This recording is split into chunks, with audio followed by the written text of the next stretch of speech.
नमस्कार दोस्तों, आपकी स्वागत है मेरे YouTube चैनल पर। आज की कहानी है आखिर वो तुम्हारा पति है। अरे रमा, लगता है कोई बहुत अच्छे पुण्य किए हैं हमारी दिव्या बेटी ने, जो ऐसा घर घराना मिला है। दिव्या के दादा ने दिव्या की माँ को बोलते हुए कहा। इतना शानदार घर, 10 तो कार खड़ी थी। अर्जुन के पिताजी ने कहा, हमें बस दिव्या जैसी संस्कारी लड़की चाहिए और कुछ भी नहीं। सच में भाग्य खुल गई हमारी बेटी की। दिव्या के पिताजी की बातों में उनकी खुशी छाप झलक रही थी। थोड़े दिन पहले ही पंडित जी ने दिव्या के लिए अर्जुन का रिश्ता लाए थे। अर्जुन के घर वालों ने दिव्या को किसी विवाह समारोह में देखा था, वही उन्हें दिव्या पसंद आ गई। अर्जुन का परिवार काफी समृद्ध था। जब से अर्जुन का रिश्ता दिव्या के लिए आया, घर में चहल पहल सी हो गई। दिव्या ने इसी साल अपना ग्रेजुएशन पूरा किया था। हर लड़की की तरह उसके भी सपने थे। वह इतनी जल्दी शादी करना तो नहीं चाहती थी, पर सपनों सरीखी राजकुमारी वाला दुनिया भी छोड़ना नहीं चाहती थी। रविवार के दिन अर्जुन के घर वाले दिव्या को देखने आए।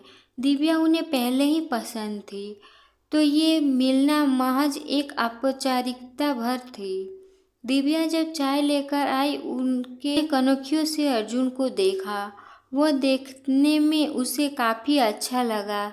उसी दिन दिव्या का रिश्ता पक्का हो गया। दिव्या की होने वाली सास ने बातों ही बातों में दिव्या को बताया कि अर्जुन काफी शर्मीला है और जल्दी से किसी से घुलता मिलता नहीं। 3 महीने बाद शादी की तारीख तय हो गई। दिव्या को ये सब एक परिकथा सरीखा लग रहा था।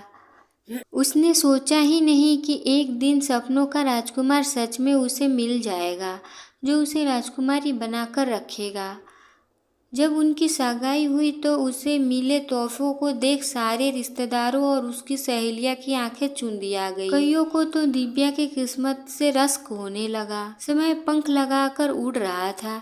दिव्या का परिवार जोरों शोरों से शादी की तैयारियों में लग गया था। दिव्या की सास उससे कहती कि बस अब उनसे और इंतजार नहीं हो रहा है, वो जल्दी अपनी बेटी को घर लाना चाहती है। अर्जुन से जब भी दिव्या बात करती, वो कुछ देर बाद बात कर के वो फोन अपनी मम्मी को दे देता। देखा दिव्या, मैंने कहा था ना, तू बहुत शर्मीला है। मेरा अर्जुन कभी भी लड़कियों की तरफ आंख उठाकर देखता भी नहीं। तुम ही उसकी जिंदगी में आई पहली लड़की हो। मैं माँ हूँ ना, सब समझती हूँ कि जैसे मुझे तुम्हारा इंतज़ार है, उससे ज़्यादा बेसब्री से वह तुम्हारा इंतज़ार कर रहा है। पता है, उसने तो हनीमून के लिए अभी से स्विट्ज़रलैंड के टिकट बुक करवा ली है। अर्जुन की माँ ने जब दिव्या से फोन पर सब कहा तो दिव्या शर्मा गई। दिव्या सपनों के संसार में गोते लगाने लगी। 3 महीने कब निकल गए पता नहीं चला। धूमधाम से दिव्या और अर्जुन की शादी हो गई। सभी रस्मों के बाद दिव्या अपने ससुराल आ गई।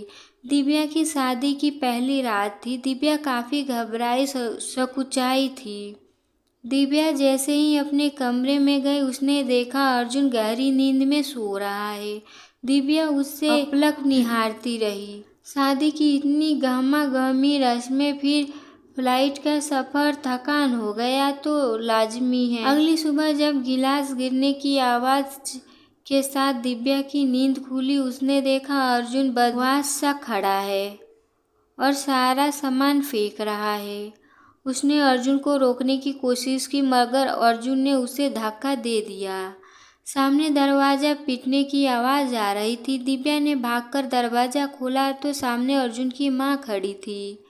मुरारी काका, रामू, अर्जुन की माँ ने कहा तो दोनों नौकरों ने कसकर अर्जुन को पकड़ लिया। अर्जुन की माँ ने उसे शांत किया और एक इंजेक्शन लगाया। थोड़ी देर में अर्जुन शांत हो गया। दोनों नौकरों ने मिलकर उसे पलंग पर लिटा दिया। दिव्या भौचक्की सी खड़ी सब देख रही थी।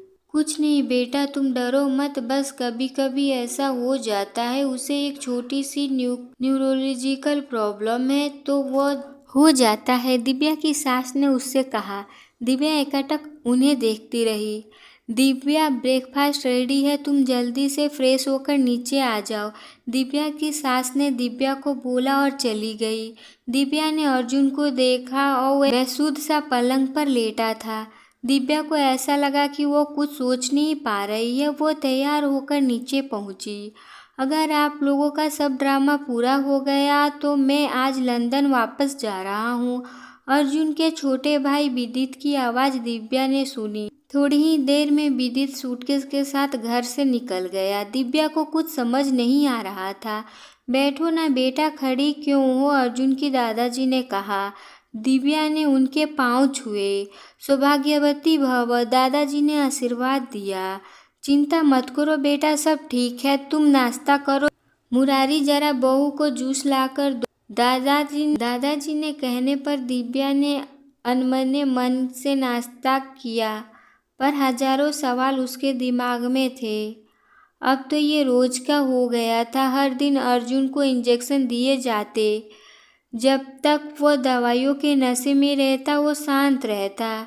जब उसे दवाइयाँ नहीं दी जाती वो किसी जानवर की तरह हिंसक हो जाता। दिव्या को कुछ समझ नहीं आ रहा था। वह अपने परिवार वालों से बात करना चाहती थी, मगर जब भी वो फ़ोन के आसपास होती कोई न कोई खड़ा रहता। उसके घर से भी फ़ोन आए पर दिव्या को बोलने का मौका ही नहीं दिया। अर्जुन की माँ ने घर में एक तरह से नज़रबंद हो गई। वो घर एक हफ्ता निकल गया। दिव्या को घर के नौकरों से ही पता चला कि अर्जुन काफ़ी सालों से मानसिक रूप से बीमार है और लंबे समय से उसका इलाज चल रहा है। दिव्या टूट गई। अगले दिन उसने हिम्मत जुटाकर कहा, दादाजी, मम्मी, पापा जी, क्यों आपने मुझे इतने बड़े धोखे में रखा? आप जानते हैं अर्जुन की हालत के बारे में। क्यों आपने मेरी जिंदगी बर्बाद की? कहते हुए दिव्या सुबक पड़ी। बेटा, अर्जुन का ट्रीटमेंट चल रहा है, देखना वो जल्दी अच्छा हो जाएगा। तुम चिंता क्यों करती हो? बुरा समय है, ये भी जल्दी निकल जाएगा। और फिर सब कुछ तो है तुम्हारे पास, तुम बस बोलो और वो चीज हाजिर है। और क्या चाहिए एक लड़की को? दादाजी ने कहा। और क्या चाहिए? कोई कठपुतली नहीं हूँ, जीता जाता इंसान हूँ। इतना बड़ा धोखा देने के बाद भी आप ये बोल रहे हैं? दिव्या ने लगभग चीखते हुए कहा। दिव्या, आवाज नीचे रखो। तुम जैसी लड़की जो कभी सपनों में भी नहीं सोच सकती, आज वह सब तुम्हें मिल रहा है और तुम दादाजी से इतनी बदतमीजी से बात कर रही हो। अर्जुन की माँ ने चिल्लाते हुए कहा। बहू, शांत रहो। देखो दिव्या बेटा, तुम बहुत समझदार लड़की हो। आखिर जैसा भी है वह तो तुम्हारा पति, उसका ध्यान रखना, सेवा करना तो तुम्हारा फर्ज है। कोई बात नहीं, अभी तुम गुस्से में हो जाता है कभी कभी। देखना तुम्हारी सेवा और साथ से अर्जुन जल्दी ठीक हो जाएगा, दादाजी ने कहा और सब चले गए। देखो दिव्या, तुम्हारे पापा आए हैं, चलो आओ, नीचे आओ, दिव्या की सास ने आवाज दी। दिव्या की शादी लगभग 1 महीने को होने आया था। हर दिन उसके लिए पहाड़ जैसा था। वो नीचे गई। उसके पापा नीचे हॉल में दादाजी से बात कर रहे थे। चलो, सोच क्यों आ रही हो? दिव्या की सास ने कहा। वो दिव्या को घर ले जाने आए हैं। उसकी पग फेरे की रस्म भी बाकी है। घर में सब उसको बहुत याद कर रहे हैं। इतनी दूर जो चली गई है, इसकी माँ का तो दिल ही नहीं लग रहा। दिव्या के पापा दादाजी से बोल रहे थे। देखिए समधी जी, इसी हफ्ते तो दिव्या और अर्जुन यूरोप जा रहे हैं। फिर थोड़ा समय दिव्या बेटिया हमारे लंदन वाले घर में भी रहेगी। आपकी बेटी बड़े आराम से है, आप चिंता मत कीजिए, अर्जुन के पिताजी ने कहा। दिव्या बैठक हॉल में आ गई। पापा को देखकर उसकी रुलाई फूट गई। अरे मेरी लाडो, क्यों रो रही है? मैं तुम्हें लेने आया था, पर मुझे नहीं पता था कि तू और अर्जुन जी घूमने जा रहे हो। कोई नहीं, तू वापस आए तो फोन कर देना, मुझे लेने आ जाऊंगा, दिव्या के पापा ने कहा। दिव्या उनसे अकेले में बात भी नहीं कर पाई। दिव्या ने बहुत कोशिश की, मगर उसका हर प्रयास विफल रहा। चलो भाई साहब, आत्मा तृप्त हो गई बेटी को सुख देखकर। मैं भी निकलता हूँ, आज शाम का ट्रेन है मेरी, दिव्या के पापा ने कहा और वो निकलने लगे। दिव्या ने पापा के पांव छुए और उन्होंने दिव्या को गले लगा लिया। दिव्या ने सबसे नज़र बचाकर एक एक चीट उनके हाथों में पकड़ा दी। दिव्या के पिताजी बाहर आ गए। उन्हें कुछ समझ नहीं आ रहा था कि दिव्या ने उन्हें वो कागज का टुकड़ा क्यों दिया। कहीं ना कहीं उन्हें लग रहा था कि सब कुछ होते हुए भी दिव्या के चेहरे पर वो चमक नहीं। उन्होंने वो चीट खोला। उस पर दिव्या ने सिर्फ एक लाइन लिखी थी, प्लीज पापा मुझे यहाँ से ले चलो।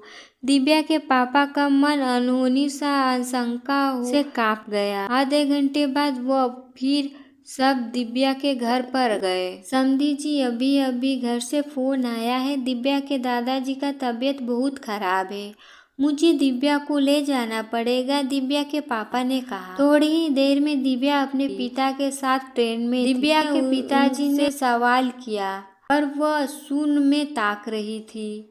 घर पर जैसे ही माँ ने उसे गले लगाया वह फपक फपक कर रो पड़ी। पर मानो पहाड़ टूट पड़ा। किसी को भी यकीन नहीं हो रहा था कि ये उसकी लाडली के साथ ऐसा कुछ हो सकता है।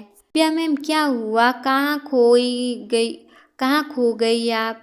आपको शादी में जरूर आना। सच में रवि और उनकी फैमिली उतनी प्यारी है।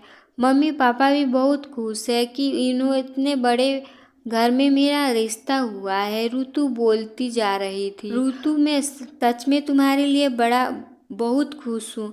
ऋतु, मैं सच में तुम्हारे लिए बहुत खुश हूँ, पर क्या तुम्हारे परिवार ने सारी जानकारियाँ जुटाई? लड़के और उसके परिवार के बारे में? अभी सगाई और अगले हफ्ते शादी। प्लीज़ ऋतु, पहले सब अच्छे से पता लगाओ। ऋतु चौंक गई कि क्यों दिव्या में मुझसे सब कह रही है। 3 दिन बाद ही ऋतु का फ़ोन आया। मैम, आप सही कह रही थी, वो लड़का और उसका परिवार ठीक नहीं है। आपकी वजह से ही हमने और छानबीन की। हमने ये रिश्ता तोड़ दिया। Thank you ma'am for saving my life. Ritu बोल रही थी। दिव्या के चेहरे पर मुस्कान आ गई। जो काम वह नहीं कर पाई, आज किसी और का जिंदगी बचाकर उसने कर दिया। उसने हार नहीं माना, न मानेगी।